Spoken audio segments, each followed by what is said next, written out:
The summer of 2023 brought an unprecedented deluge to northern China, as torrential rainfall battered not only Beijing but also neighboring cities across Hebei Province, including Baoding, Zhuozhou, Rainfall, Changping, and rural satellite regions.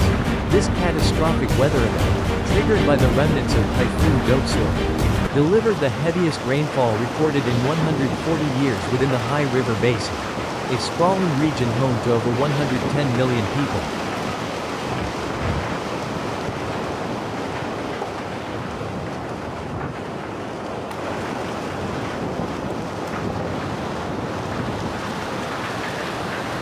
Between a long weekend stretching into early Wednesday, Beijing's Changping district measured an astonishing 744.8 millimeters of rain, far exceeding the previous record of 609 millimeters that stood since 1891.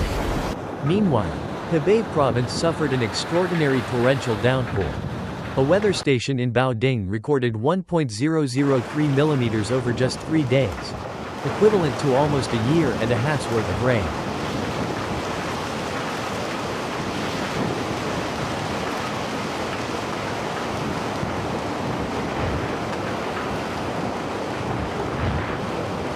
The sheer volume and persistence of the rainwater quickly overwhelmed urban infrastructure and flood defenses. In Beijing, hundreds of roads turned into gushing rivers. The districts of Fangshan and Mentugu, situated in the mountainous western suburbs, were the worst-hit regions. Floodwaters swept through streets, dragging cars along and severing essential links. Entire villages became isolated, requiring helicopter relief drops to deliver essential supplies like food, water and medical aid. In response to the crisis, city officials reopened a long-dormant flood storage reservoir in Changping, unused since its commissioning 25 years ago, to help redirect excess water away from vulnerable urban zones.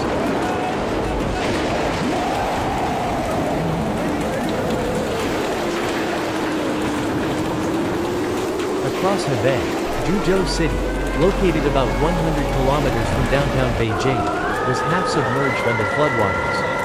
There, approximately 134,000 residents were evacuated, accounting for nearly 16% of the local population. In total, more than 1.2 million people across Hebei were forced to relocate temporarily due to rising waters and damaged infrastructure.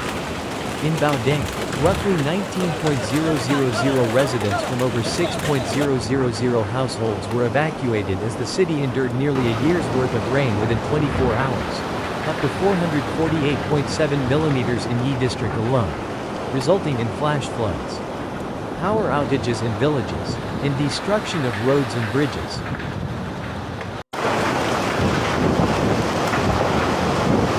This meteorological catastrophe also left a heavy human toll.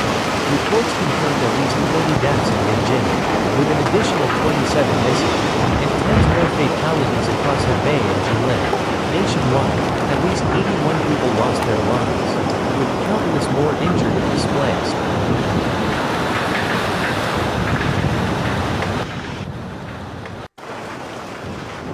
Meteorologists pinpoint this extreme event to the complex convergence of Typhoon Doksuri's moisture-laden remnants accumulating in a tropical system, Typhoon Panic, and a subtropical high-pressure system that stalled over northern China. These atmospheric patterns essentially acted as a dam, trapping and intensifying moisture over the region. When the air was lifted by mountainous terrain such as the Taihong Range, it rained incessantly for days over the Hai River Basin.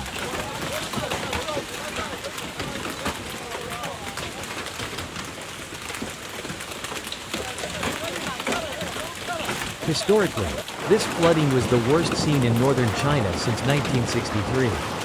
When similar records began in the Hai River Basin, rapid urbanization in the past 6 decades has only exacerbated the situation. Expansion of impervious surfaces, loss of natural wetlands, and aging drainage systems proved woefully inadequate to handle such extreme water volumes.